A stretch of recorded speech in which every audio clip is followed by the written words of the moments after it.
So what do I mean by inner inconsistencies? Well, when the liberal scholars would study the Bible, they felt that they found certain statements in the Bible incompatible with other statements in the Bible. I know you're saying, what do you mean? And by the way, most Muslims know nothing about this, so for those of you who know a lot about this, just bear with me. What do I mean?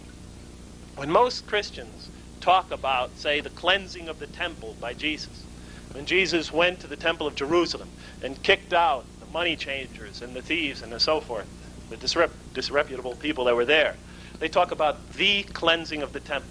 They assume it was a singular event. Now, if you look at the Gospels of Matthew, Mark, and Luke, and look up when that happens, you could just look in a concordance to the Bible and look up when it happens, you'll very quickly find out that it happens during Passion Week, the week before the crucifixion, the very end of the mission of Jesus, peace be upon him. If you look in the Gospel of John, it happens in the 2nd chapter of John, in the very beginning of the mission of Jesus. And so the modern scholar said, this is an incompatibility, an inner contradiction. There seems to be at least a year, or maybe up to 3-year discrepancy here. One has it in the beginning of his mission, the other ones have it at the very end. A similar example, and both these examples relate to the study of the Quran, that's why I'm harping on these two. A similar example is, for example, the ascension into heaven. At exactly what stage did the prophet Jesus, peace be upon him, at least from the Christian point of view, ascend into heaven?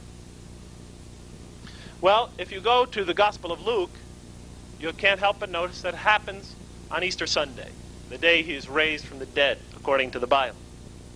If you go to the Acts of the Apostles, in the very first chapter, written apparently, or at least presumably by the same Luke, he describes quite explicitly that it happens 40 days after Easter Sunday. So there seems to be a 40-day discrepancy here. This led modern biblical scholars to assume that, for one thing, the writer of Luke and the writer of the Acts might not possibly be the same.